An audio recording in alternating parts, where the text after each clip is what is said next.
encontro, esse texto, né, o texto que a gente está estudando, ele é um texto do Jung dentro do livro O Homem e Seus Símbolos. Então, ele é uma parte do capítulo, esse que o Jung escreve, né? É um texto completo, né, que o Jung vai, como eu já tinha explicado nosso primeiro encontro, onde ele vai dar, assim, de uma forma muito simples, vai falar para pessoas que não conhecem tanto a psicologia, principalmente a psicologia analítica, né? Ele vai falar das bases da teoria dele. Então, a gente vai dar continuidade hoje, né, dentro de um item desse capítulo, né? E esse item, então, só um pouquinho, deixa eu ver se consigo passar aqui. Ok. Então, esse item do capítulo, ele vai falar do passado e do futuro, dentro de uma perspectiva do inconsciente, né? Então, nesse item, o Jung vai continuar falando, principalmente dos sonhos, como uma porta muito importante para o mundo simbólico, né? Mas também ele vai falar de outros símbolos e vai falar de como o inconsciente vai lidar com o tempo, porque a nossa consciência tem uma percepção linear do tempo, né? A gente constrói a percepção do tempo nessa forma, a gente tem culturalmente construído a percepção do tempo como linear, né? Mas a gente sabe que para muitos povos, e talvez até para a própria natureza, se rompe a linearidade do tempo, né, para entrar num tempo circular. Então, o tempo, a forma como a gente percebe o tempo, tem a ver com fatores de educação, de como a gente é educado para perceber, né, esse tempo. Mas é importante a gente se dar conta que o tempo é percepção, e talvez a gente tenha inventado o tempo também, né? Então, o passado, presente e futuro, colocados de uma forma linear, né, tem a ver com uma percepção. E também, quando a gente trabalha com a questão da biodança, no nível vivencial, né, a gente pode ter essa sensação de que o tempo se alarga, né? Então, 1 minuto pode parecer que é 1 hora, e às vezes 1 hora, um dia inteiro, parece que passa muito rápido, e lá sei eu, parece que aquela hora inteira parece que é 1 minuto, ou aquela hora parece que é um dia inteiro, né? Então, o tempo e a forma como a gente vive o tempo, né, depende muito daquilo que a gente está vivendo, da forma como a gente está vivendo. Então, o tempo ele pode se contrair ou se expandir, depende de como a gente vive ele, né? Mas o que acontece no nosso cotidiano, na nossa estrutura social, é que a gente costuma mais se projetar para o futuro ou ficar na nostalgia do passado, né? E tem uma dificuldade de viver o presente, né? A gente se projeta sempre para o futuro ou para o passado e tem dificuldade com o presente. Então, o que o Jung começa essa parte do capítulo, né, esse item do capítulo, colocando, né, que o sonho, né, os sonhos eles são essenciais, né, são, digamos, o ponto principal para a gente entender o mundo simbólico, o símbolo como uma criação humana, né, como os humanos, né, os seres humanos criam os seus símbolos. Então, porque o sonho ele dá um acesso direto ao inconsciente, né? A linguagem dos sonhos ela é uma ligação direta com essa produção simbólica. Então, ele coloca assim que a primeira coisa que a gente tem que perceber quando a gente vai lidar com sonhos é não supor coisas a respeito do sonho, né? Então, o que a gente costuma supor a respeito dos sonhos, né? Que eles são confusos, que eles são caóticos, que eles são bobagens, né?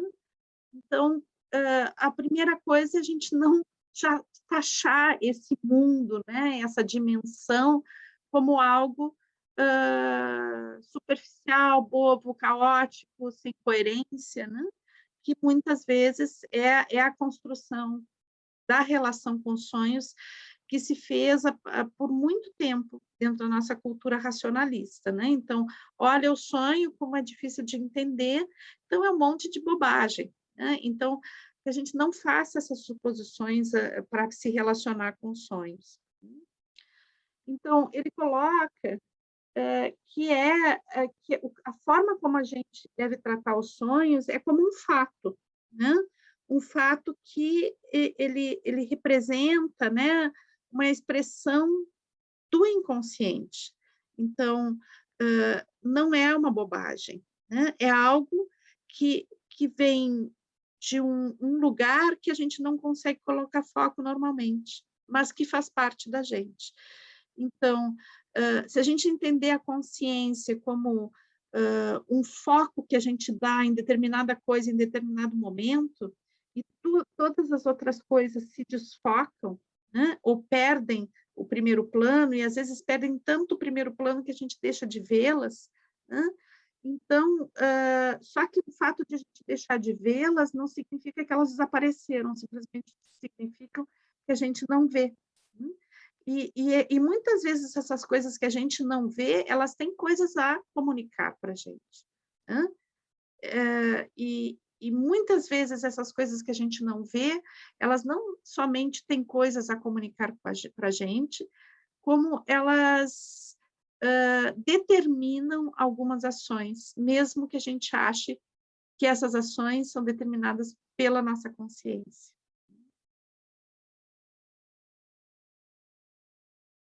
Então, muitas vezes a gente pode exatamente isso, né? Pensar que, bom, que tudo que a gente faz é determinado pela consciência. Né? Então, todas as nossas atitudes, todos os nossos desejos, que a gente tem um controle consciente sobre tudo. E a psicologia, a gente pode pensar isso a partir de Freud, e depois Jung com um entendimento diverso do Freud, né? Eles vão falar que a consciência, né, ela um, um ponto, é um ponto dentro de uma coisa muito mais ampla, que é o inconsciente. Né? Então, é como que a gente, digamos, a gente não conseguiria ter consciência de tudo ao mesmo tempo. Né? A gente não tem a possibilidade de ter consciência de tudo ao mesmo tempo. Então, se a gente tivesse consciência de tudo ao mesmo tempo, a gente não conseguiria fazer mais nada, né? Não tem como ter essa consciência de tudo ao mesmo tempo e lidar com o mundo, lidar com a gente mesmo. Então, é como se a gente desse foco em algumas coisas para conseguir realizá-las. Né? Só que o que acontece? Essa consciência, né? Ela, muitas vezes a gente acredita, né? E daí a gente vai ter uma estrutura que a gente chama ego, né? Que é uma estrutura que serve como uma instância de conexão entre o que a gente chama de realidade, né? Esse mundo que a gente lida cotidianamente, que chamamos de realidade, e essa instância interna de todo esse mundo, esse universo interno, né? Que dentro de uma perspectiva junguiana não é somente pessoal, mas é transpessoal, né? Então, esse imenso oceano, né, que é o inconsciente, ele não pode se tornar consciente todo ao mesmo tempo, por isso que ele permanece inconsciente. Né? E a consciência é como um ponto onde emerge, né, uma informação naquele momento, né? Naquele momento onde a gente está vivendo, e aos pouquinhos, tudo que está ao redor se desvanece, perde o foco, como eu disse, até desaparecer. Como eu tinha dito, o fato de desaparecer não significa que não existe, simplesmente a gente não vê. Quando a gente vê a estrutura de ego, a estrutura de ego ela se identifica muito com essa consciência e forma, né, uma autoimagem que tende a se cristalizar. Né? Então, no ego, existe uma ideia que a gente faz sobre a gente mesmo. Né? E o ego lida com essa dimensão da consciência, né? E entra em contato com o mundo externo, com esse mundo que a gente chama realidade. Né? Só que, muitas vezes, existe uma identificação com isso que não permite validar as outras informações, né? Validar essa comunicação com essas coisas que a gente não consegue ver direito. Né? Essas coisas que estão se desvanecendo, estão fora de foco ou desaparecem. Né? Então, é como que essa estrutura de ego ela só confirma aquilo que existe na consciência. A estrutura de ego ela não é completamente consciente, né? Se a gente pensar na consciência como algo amplo, né? E ela também tem um acesso a alguns níveis de inconsciência, como o resgate de algumas memórias, né? Então, tem uma fluidez no ego, mas, às vezes, essa estrutura ela fica muito rígida e se identifica consigo mesmo e passa, de certa forma, né? Se a gente puder imaginar essa estrutura um pouco dissociada, ela passa a temer, né? A temer ser engolfada, engolida, né? Por essa dimensão inconsciente.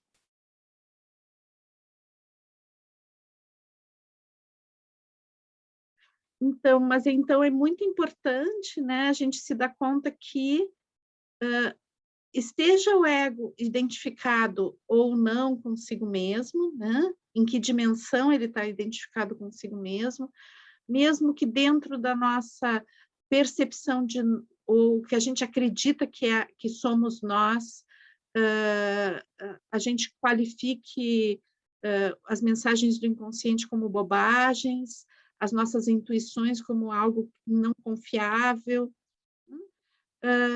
Mesmo que a gente tenha essa percepção e acredite nisso, o inconsciente, as mensagens do inconsciente, elas continuam a influenciar nossa mente, né? Mesmo que a gente não aceite, elas continuam a influenciar. Né? Então, aquilo que está no invisível, né? E aqui eu não estou falando de uma fantasia, tá? Porque muitas vezes a gente diz assim, bom, o que está no invisível é uma fantasia, né? E é importante a gente perceber que mesmo nas fantasias, né, existe um elemento de mensagem, um elemento de algo que quer nos dizer alguma coisa, né? E cabe a nós, aos poucos, estabelecer um diálogo com isso para que a gente possa compreender essa linguagem. Né? Então, por falta de contato profundo com essas mensagens, né, que são nos oferecidas assim com muita abundância, né? A gente muitas vezes vai cortando num nível essas mensagens que passa a não percebê-las mais, né? E passa a sentir, né? Como que o mundo ele não tem uma profundidade, né? É como se o mundo não tivesse uma magia, vai perdendo essa magia. Mas quando eu falo de magia, não quer dizer, né, que a mensagem que vem no nível do inconsciente, ela seja uma mensagem óbvia. Né? Então, Por exemplo, eu posso sonhar que uma pessoa faleceu, isso não significa que a pessoa vai falecer, pode significar 1000 coisas, né?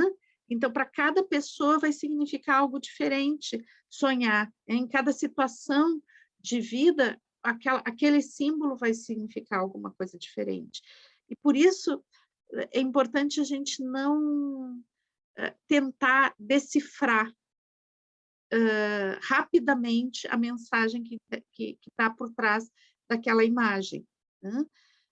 Nós muitas vezes não temos essa paciência, né, de deixar que a imagem fale. Então, queremos rapidamente pegar um manual e ter a resposta, né? A resposta do que significa, o que vai me acontecer, né? O que o meu inconsciente quer dizer. E o desafio não é traduzir a mensagem, o desafio é estabelecer o diálogo, né? Eu acho que esse é um ponto muito importante, que é um diálogo com esse nosso interior, né? Com essas mensagens que vêm de dentro da gente, ou que elas se manifestam também sincronicamente no mundo, né? Porque dentro de uma perspectiva junguiana, o inconsciente não está somente dentro da gente, a gente pode dizer de uma forma mais complexa, né, é que a gente que está dentro do inconsciente. Então, existe uma força maior, né, uma força de coerência entre todas as coisas que a gente não consegue perceber exatamente como isso se dá, né? Talvez a ciência, o grande desejo da ciência seria decifrar tudo isso, né? E eu acho que a gente toca nas pontinhas desse grande mistério, mas talvez o mistério seja grande demais para a gente conseguir ter total compreensão dele. Então, o importante não é compreendê-lo imediatamente, totalmente, mas é estabelecer um diálogo e perceber que nós fazemos parte do mistério. Bom, então, muitas vezes, quando a gente vai falar de inconsciente, a gente vai falar de memória, né? Então, a gente faz muita relação do inconsciente com a questão da memória, e daí a gente vai muito para a questão do inconsciente pessoal, né? No sentido daquelas coisas que a gente viveu na nossa infância, no passado, e que a gente se esquece, né? Às vezes, tem coisas que a gente realmente não se lembra, né? Primeiro porque elas não são importantes para estar no primeiro plano, né, da nossa existência, no plano da consciência. Como eu disse, seria muitas coisas para ter no plano da consciência e a gente perderia o foco, né? Então, essas coisas ficam no inconsciente. Mas também, às vezes, são temas intoleráveis, isso o Freud estudou muito, né? Que a consciência ou a estrutura de ego não toleraria aquela informação e por isso ela fica no nível inconsciente. Então, como se descobriu, né, que na realidade tudo que a gente vive fica na nossa memória no nível inconsciente? Porque tanto o Freud quanto o Jung e vários psicanalistas, né, e ainda hoje muitos usam, né, a hipnose. A hipnose é um estado de transe que o médico, o psicólogo coloca, né, a pessoa, e isso faz com que a pessoa tenha acesso a elementos do inconsciente, né? Principalmente as suas memórias. Então, em detalhes, né? Em detalhes, a pessoa pode lembrar de coisas mínimas e que ficaram esquecidas porque realmente não tem importância naquele momento, né? Então, no livro, o Jung vai falar de um caso, né, de uma paciente que estava com uma crise, né, e ela realmente não lembrava como ela tinha chegado no hospital. E daí que ele colocou ela em estado de hipnose, né, e daí ela se lembrava de tudo, inclusive tinha um relógio, né, na sala de espera, né, na recepção, né, do hospital, e ela lembrava inclusive a hora, né, que ela chegou. Então, é como que se todo esse conteúdo ficou represado em nível inconsciente, né? Claro que isso, por que que ficou num nível inconsciente, pode ter várias explicações, mas com a hipnose se descobriu então isso, né, que parte do nosso passado fica num nível inconsciente e algumas informações, né, elas simplesmente não vêm nunca, né? Algumas informações elas vêm quando necessárias e às vezes, muitos anos depois que um fato aconteceu, a gente se dá, ele vem à tona, em um dado momento por algum estímulo que me leva àquela lembrança, né? E agora a gente vai entender um pouquinho como é que isso se dá. Mas, eu acho que é importante, o Jung traz uma metáfora também que eu acho bem interessante para entender a consciência e o inconsciente. Então, ele coloca a metáfora que ele traz é da lanterna, né, que a consciência seria como uma lanterna e o inconsciente como um grande escuro. Então, a gente foca aquela lanterna, né, sobre alguns objetos, e isso é a consciência, né? E quando a gente transporta a luz para outra parte, aquela parte que estava sendo iluminada, ela fica de novo no obscuro, né? Isso não significa que não existe mais, significa simplesmente que saiu do plano da consciência. Então, ele coloca que, na realidade, a consciência é um plano que está em foco naquele momento, né? E às vezes esse foco da lanterna, ele é muito forte, a gente vê muito claro determinada coisa, mas às vezes esse foco da lanterna não é meio instável. Então tem algumas coisas que a gente não consegue ver tão bem assim, né? Ele coloca que uma das coisas que traz muito à consciência o conteúdo do passado, né, é a as sensações, através dos sentidos, né? Então, que pode acontecer, por exemplo, a gente está passando num lugar e tocar uma música. A gente não percebe que aquela música está tocando, mas é uma música que tem a ver com um fato importante que me aconteceu no passado, algo que me acontecia que foi tocante. E daí, de repente, eu começo a lembrar de várias coisas relativas àquela época que tocava aquela música, mesmo que eu não me dê conta que a música está tocando, né? Então ele traz lá no livro o exemplo de um professor que estava conversando com um aluno, passeando no campo, conversando com um aluno, super compenetrado, né, na conversa, e de repente ele começou a ser invadido, assim, por várias lembranças da infância, e ele ficou pensando: "Mas como eu não estava pensando na minha infância, eu não estava, falando nada sobre a minha infância, como é que eu sou assaltado por essas memórias de infância, né?" E daí ele percebeu que lá no campo onde eles estavam caminhando, existiam umas criações de gansos, e na infância dele tinha essa criação de gansos também, né? E essa criação de gansos tem um cheiro peculiar, né? Então, quando ele passou, ele sentiu o cheiro, ele não se deu conta do cheiro, mas isso detonou que viesse à tona as lembranças.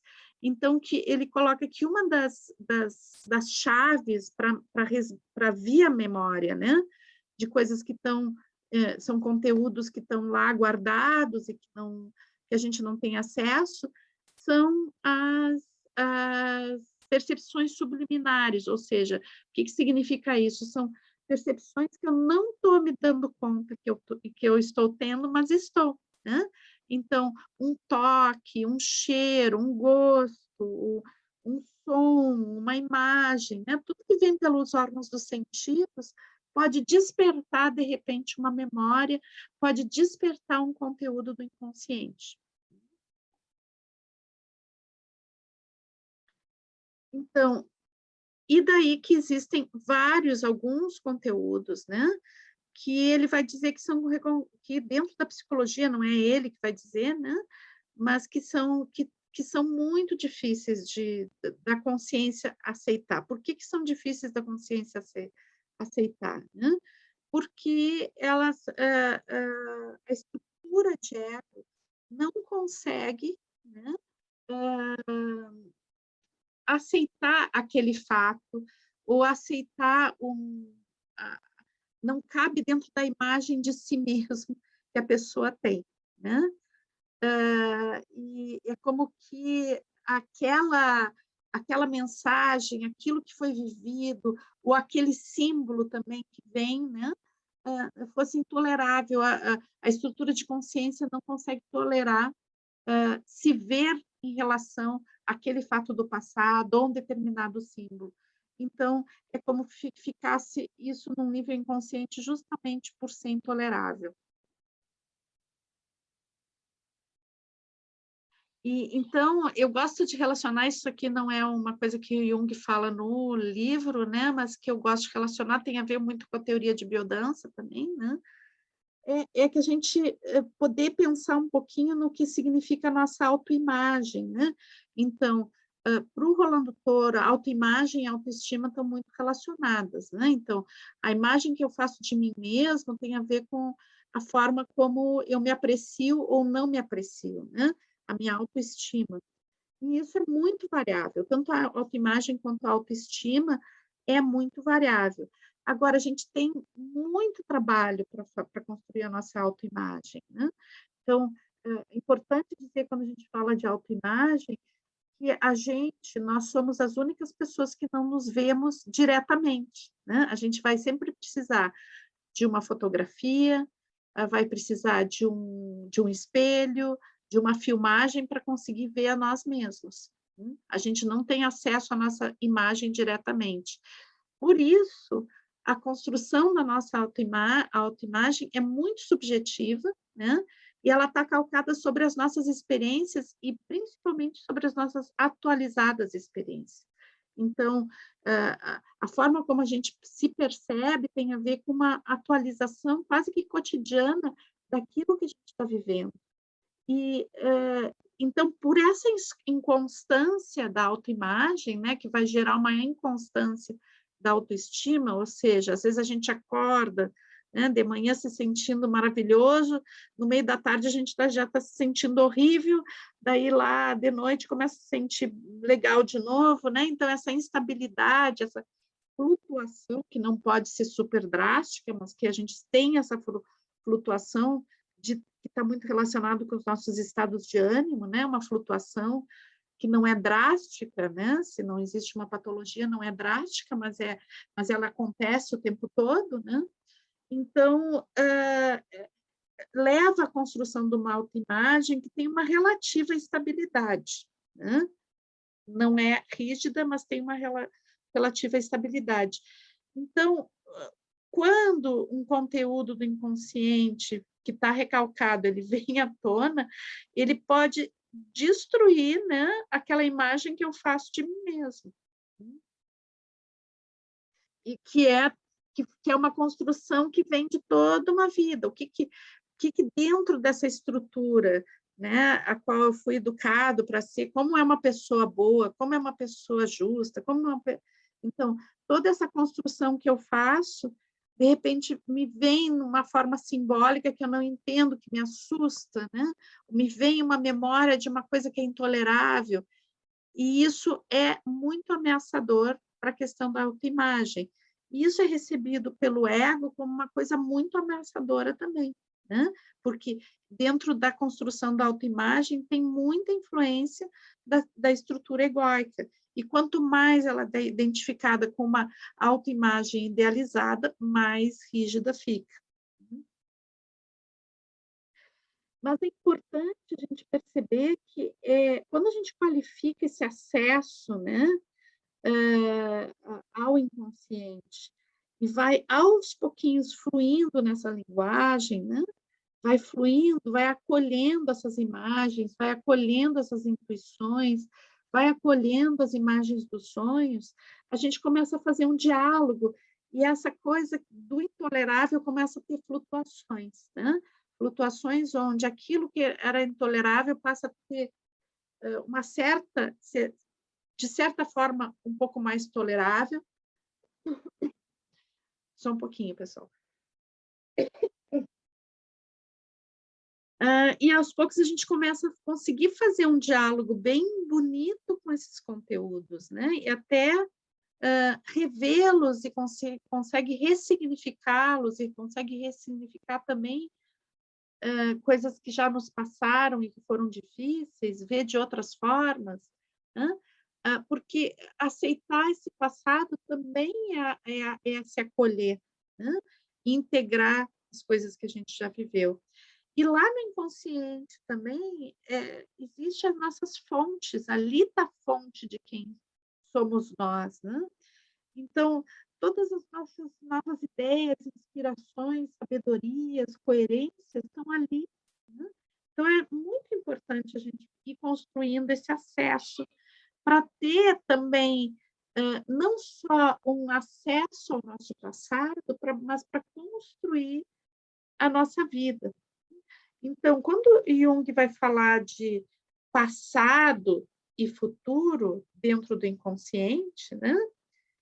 Ele não está especificamente aqui falando da percepção do tempo, mas sim do acesso às coisas que já nos passaram, né?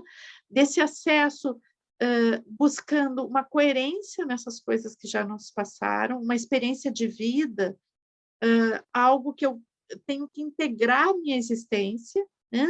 Mas também ele está vendo que ali existe o campo das sementes do futuro, né? Das sementes de tudo que eu posso ser.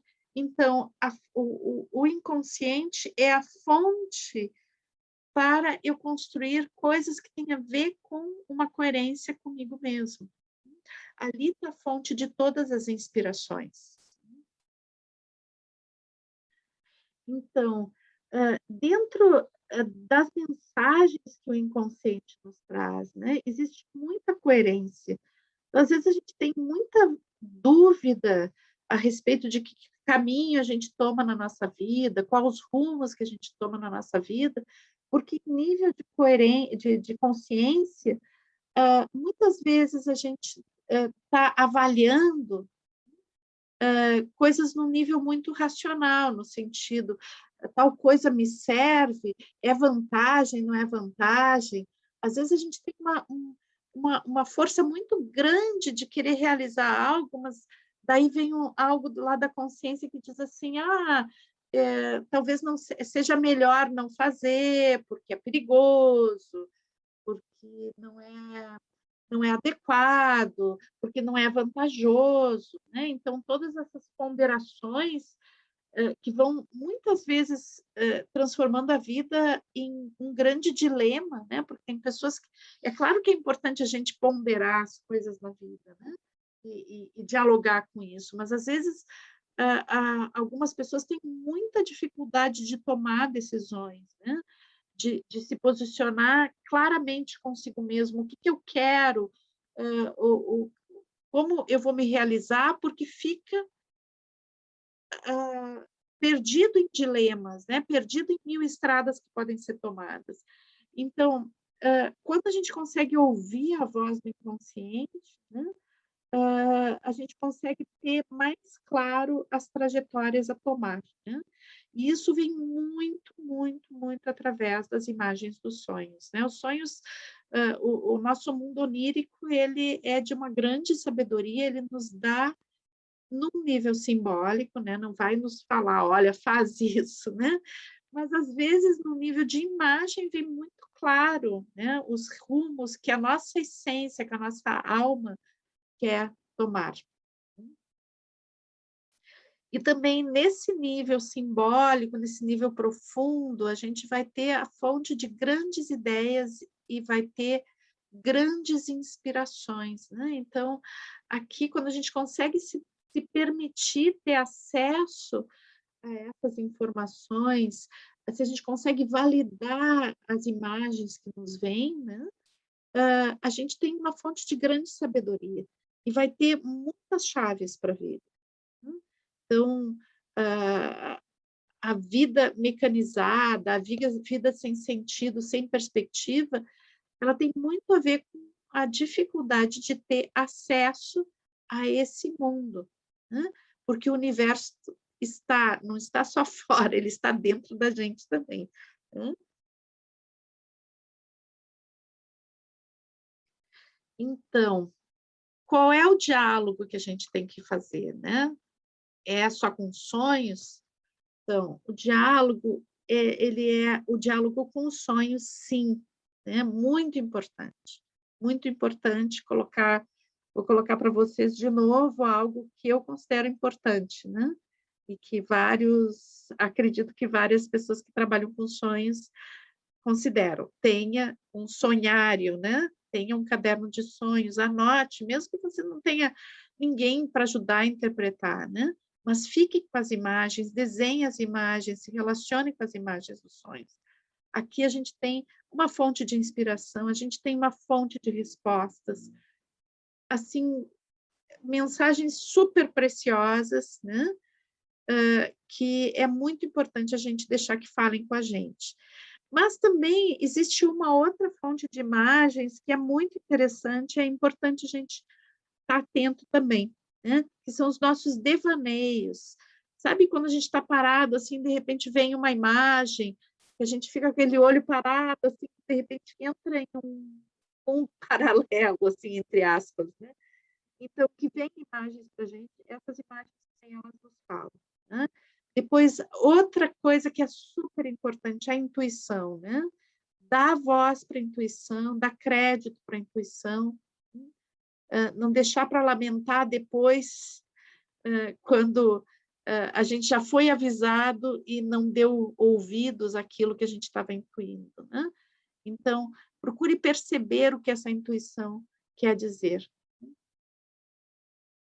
Também está atento aos esquecimentos, né? Então, esses pequenos gestos do cotidiano, onde a gente vai buscar uma coisa e se esquece do que foi buscar, né?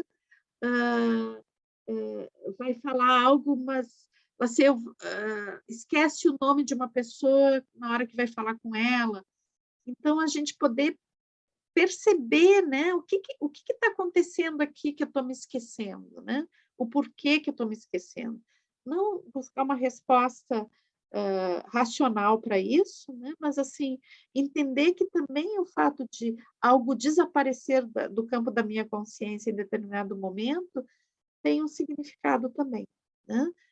Não tomar isso como um julgamento, algo que tem que ter uma resposta imediata, mas que é uma linguagem também né?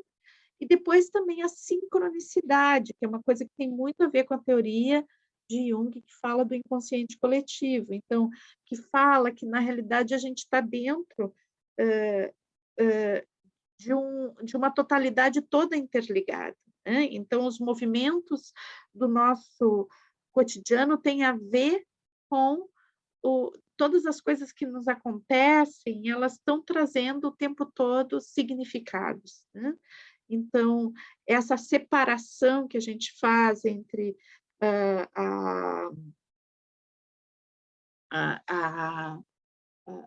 o mundo externo, né, e esse mundo interno, ela é uma separação tênue.